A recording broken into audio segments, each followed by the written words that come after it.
Welcome back to Ottawa and our coverage of the federal budget. With me is the Finance Minister, François-Philippe Champagne. Mr. Minister, thanks so much for taking time with us. It's a real pleasure to be with you.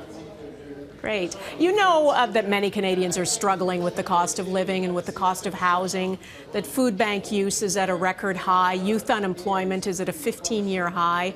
Can you tell Canadians what specifics you announced today in today's budget that will give some relief soon to individual Canadians? Well, I'm very glad that you asked me that question because that's a central theme of the budget. You know, if you look at people were asking me about the deficit, 75% of what we've done is largely on one end for affordability. The other thing is to defend our sovereignty. You know, at a time where the world is changing at the speed, scope, and scale that we've not seen since 1945, I would say, we said we need to be there for our workers. We need to be there for families. We need to be there for industry. The first thing we did was the tax cut that really affected 22 million Canadians. Then was really helping those the first-time home buyers, making sure, also canceling the carbon tax that people, you know, in different provinces were affecting families. But those were things that were announced pre-budget, so we're aware of those. I'm saying, is there something we're missing in this document that will make individual Canadians feel the impact of this budget in ways that will make their lives more affordable? Well, first, we have more good news, but I was saying, you know, there's the Build Canada Homes, because we know that one of the pillars of affordability is to be able to find a place to live.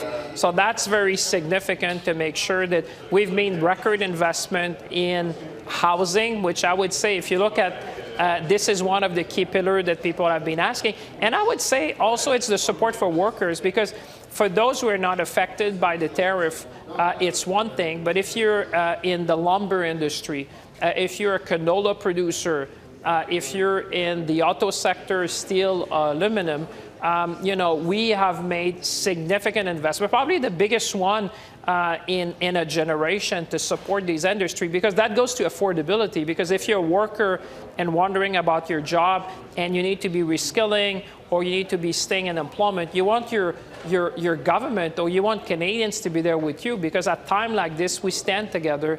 And I'd say this is one of the most profound change that we've seen. So there's a number of measures in this budget that speaks to people, speak to farmers, speak to fishers, to make sure that they understand we have your back and we'll be there for as long as it takes. We'll help you to open new markets if you need. We'll help you to pivot your factory or your industry. And we're going to make sure that we put this country back on the path of growth. Okay, I want to ask you about your spending plans. They're a bit of a gamble. Your critics, as you know, call it reckless. They're concerned about the ballooning deficit. Are you putting Canada's fiscal future at risk? Well, I'd say it's quite the opposite. That's why we've been very transparent between expenses and investment. People who are watching understand, you go to the grocery, that's an expense. You buy a house, it's an investment. What we're saying is that over 3 years, we're going to balance our operating spending with our revenues.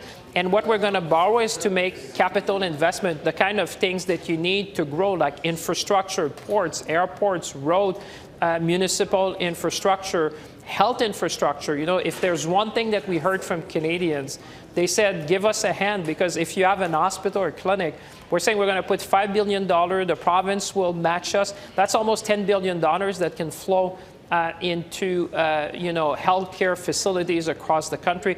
When you ask me what's in it for people in this budget, well, it's really to give them a hand on the affordability at the same time that protecting the sovereignty, investing in housing, but also look at what we've done on productivity and competitiveness, because that is fundamental. Today, imagine Canada will be more competitive on a tax basis than the United States. So this is to make sure that people will invest in plant, machinery, equipment, the kind of thing that we need to grow our productivity in this country, and make sure that this generation, but also future generation, will have what they need in order to grow.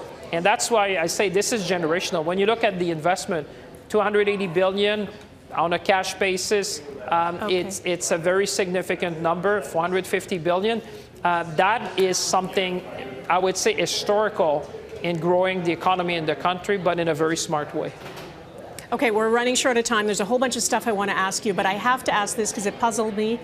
What about the Eurovision Song Contest? Why is that in the budget?